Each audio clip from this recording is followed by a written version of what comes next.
Welcome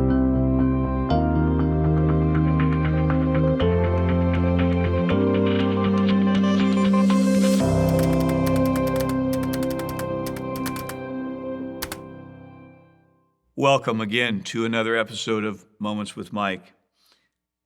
As we continue our theme during this season of Thanksgiving of an attitude of gratitude, I want to share with you something very personal and extremely important to me personally.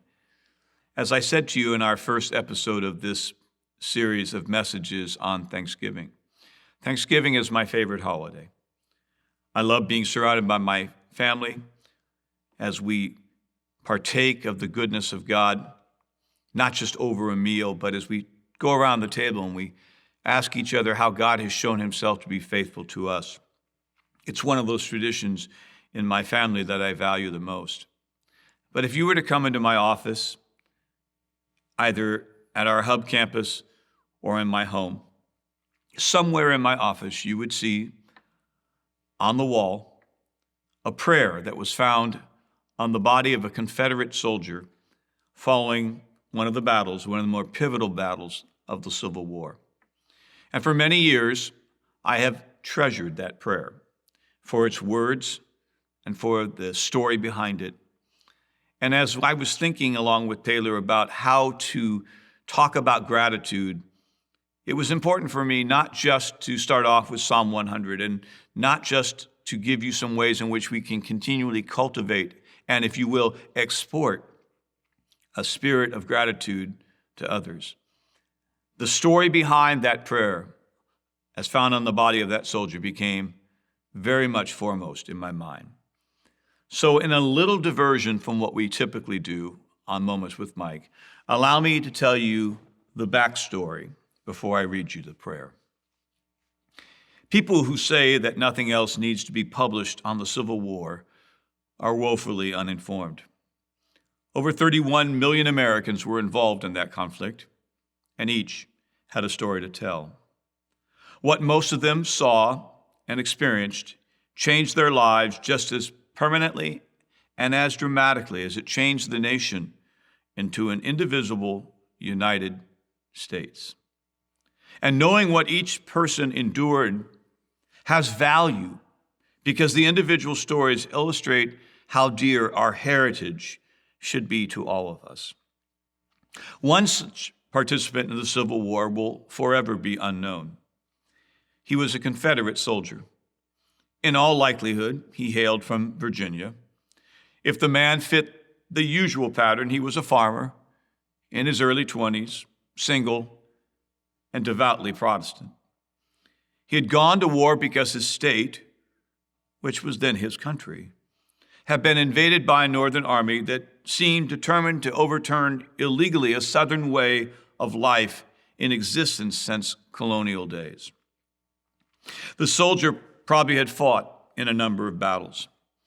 His simple life had been shattered by the brutality of man, the sight of combat, the screams of the wounded, and the stench of death.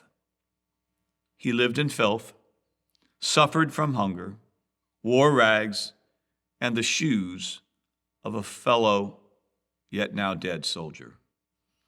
He feared sickness more than the enemy, for diarrhea, typhoid fever, measles, and pneumonia were the biggest killers of all.